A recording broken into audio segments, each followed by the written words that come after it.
Amorim Alves e estou aqui por convite do meu amigo Jorge Castela. Nós temos um percurso que se cruzou pela primeira vez há muitos anos em Económicas, como na altura se chamava, ou agora ISEG, e depois cruzámos também na atividade política após 1964, nas mesmas paragens, e eu diria que basicamente aquilo que são pontos comuns, se me é permitida essa consideração, foi à época toda a nossa adesão ao lado irreverente da contestação à sociedade, muito sustentado por utopias que felizmente não se realizaram, mas que nos permitiram também conhecer os dois lados daquilo que é possível fazer. O lado da determinação por transformar as coisas e, portanto, a não submissão a um pensamento único, àquilo que é o pensamento dominante, mas também perceber que, por vezes, essa contestação pode ser manipulada e utilizada,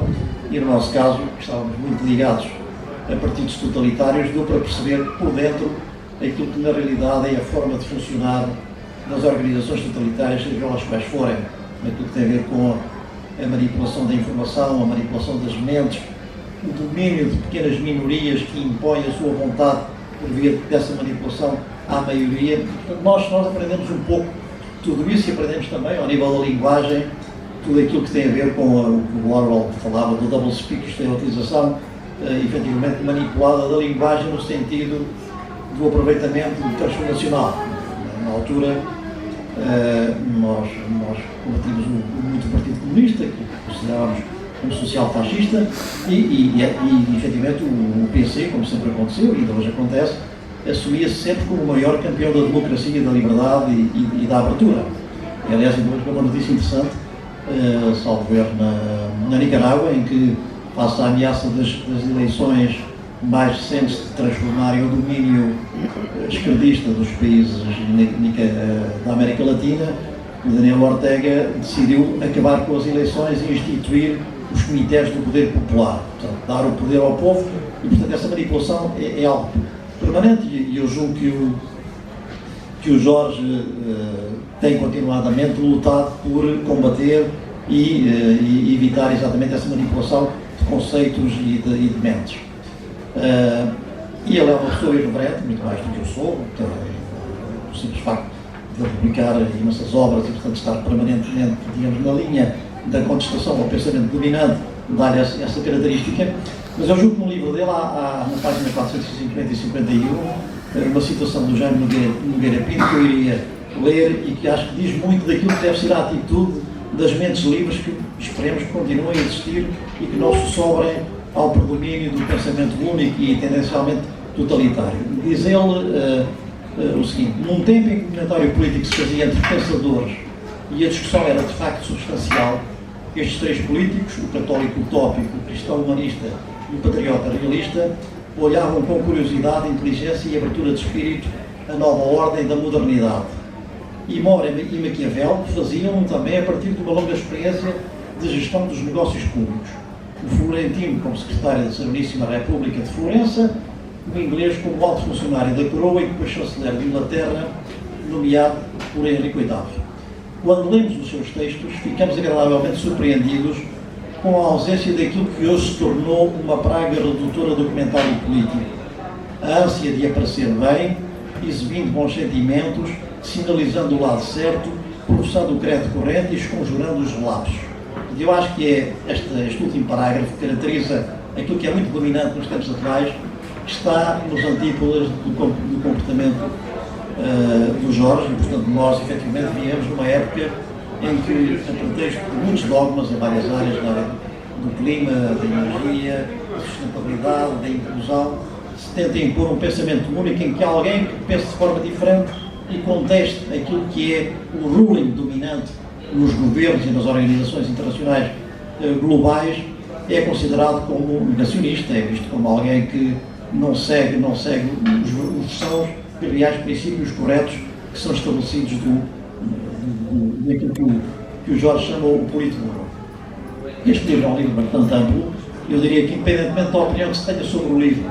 seja mais a favor, menos a favor, seja totalmente contra, seja totalmente a favor, o livro, de facto, é profundo porque tem um conjunto de informação e, portanto, um relatar, um descrever de dados, de informação, de factos, que esteja-se de um lado ou do outro das opiniões do Jorge, está lá muito material para pensar e para analisar. E isso vale a pena, porque é um livro que tem essa capacidade. Eu próprio, naturalmente, que sou interessado por estes temas, mas não com esta profundidade, e de facto fiquei espantado com a quantidade de dados. Os próprios anexos são super vastos, é muita coisa. E, portanto, eu acho que o livro é um instrumento útil para quem se interessa por temas da geopolítica e da política. Eu não iria entrar em todas as temáticas, há temáticas muito diversas, iria talvez até focar mais naquilo que é, se quiser, um pouco mais a minha praia, que são os temas de economia, de gestão e um pouco de política.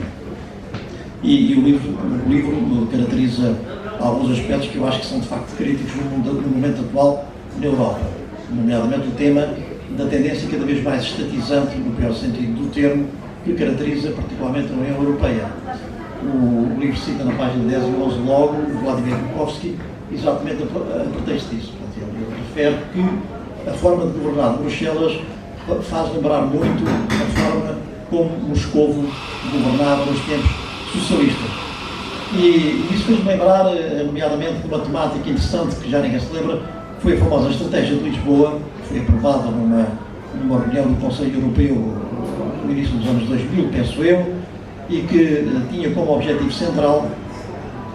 que a Europa ultrapassasse os Estados Unidos numa década. Bem, nós sabemos onde é que estão agora a Europa e os Estados Unidos. Mas, na altura, os dirigentes da antiga Europa do Leste, dos países do Leste,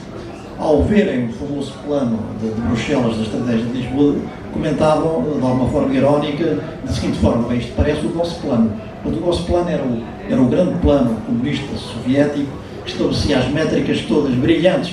para atingir na Rússia, mas que na realidade nunca eram atingidas. E de facto, a Europa vive muito esse problema, que é, almeja grandes objetivos, faz grandes narrativas de ser líder em tudo e mais alguma coisa, mas esquece que esses objetivos deveriam ser atingidos não por via de um processo dirigista e estatal comandado de Bruxelas, mas, efetivamente, pela criação de uma sociedade mais aberta, mais livre, mais competitiva. Nós temos, efetivamente, imensos exemplos daquilo que tem sido feito nos últimos anos, e apesar de todas as declarações de todo o dinheiro gasto em inovação, em investigação, a Europa cada vez está mais para trás. Como saberão, o Draghi fez um relatório muito famoso ao ONU 2 que dizia que a Europa estava muito atrasada porque, mais do que as tarifas de Trump,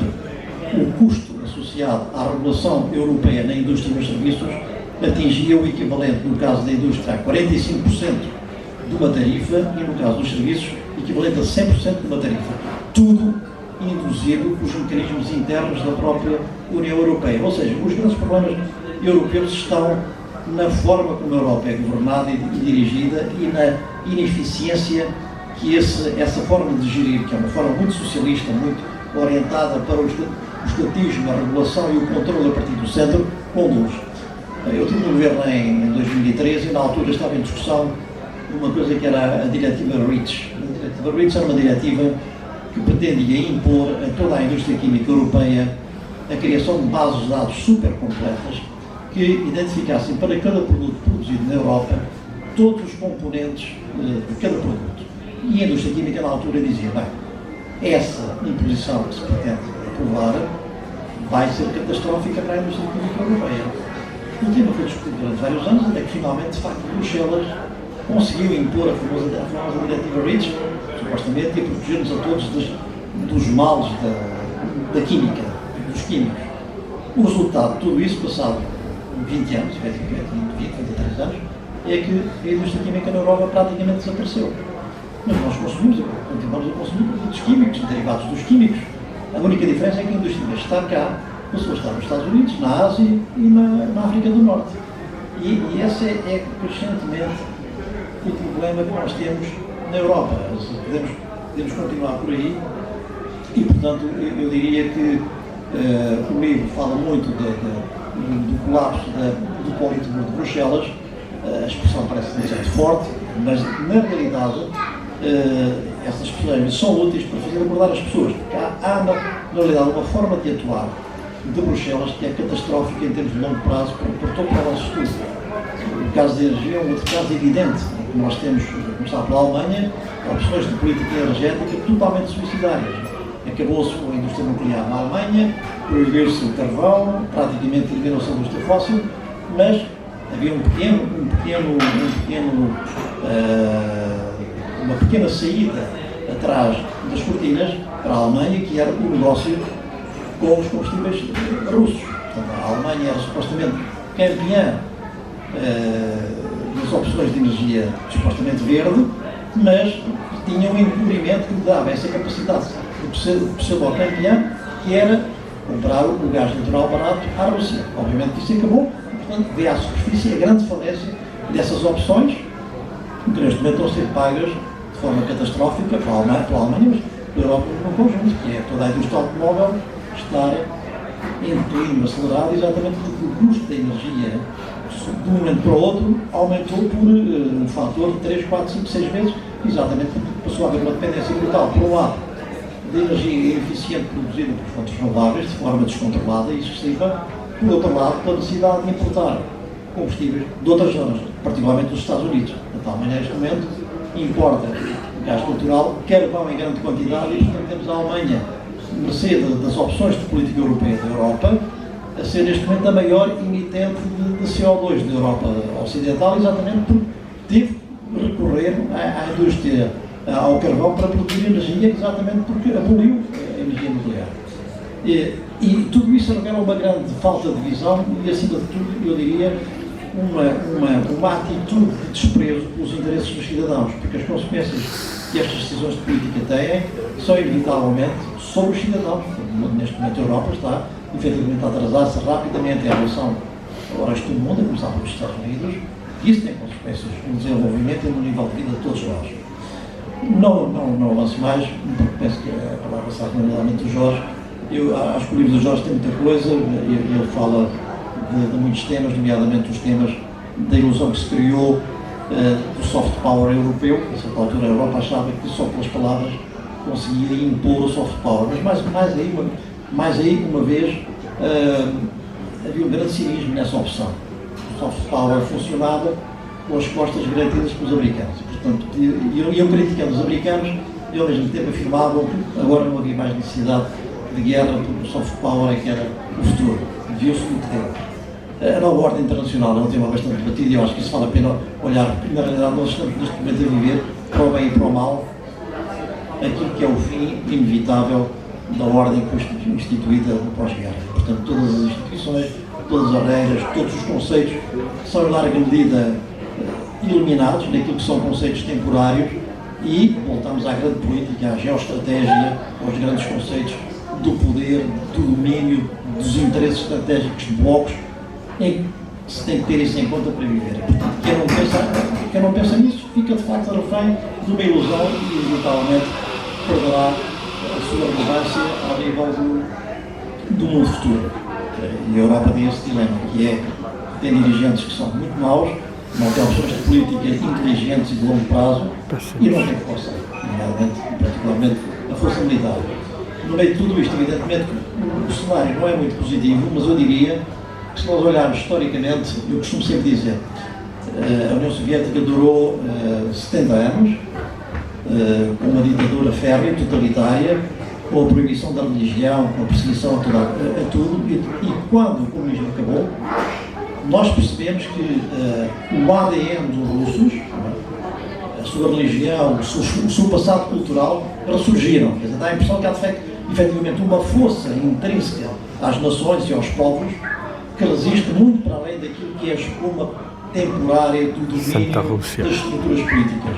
Bem, isso dá-nos conforto e eu acredito nisso, embora, obviamente, nada é garantido. Nós já tivemos grandes civilizações que foram totalmente arrasadas e a sequência disso foi tempos de obscurantismo e de ditadura. Acho que isso não vai ser assim. Vou continuar a acreditar que, ainda que minoritárias na escala mundial,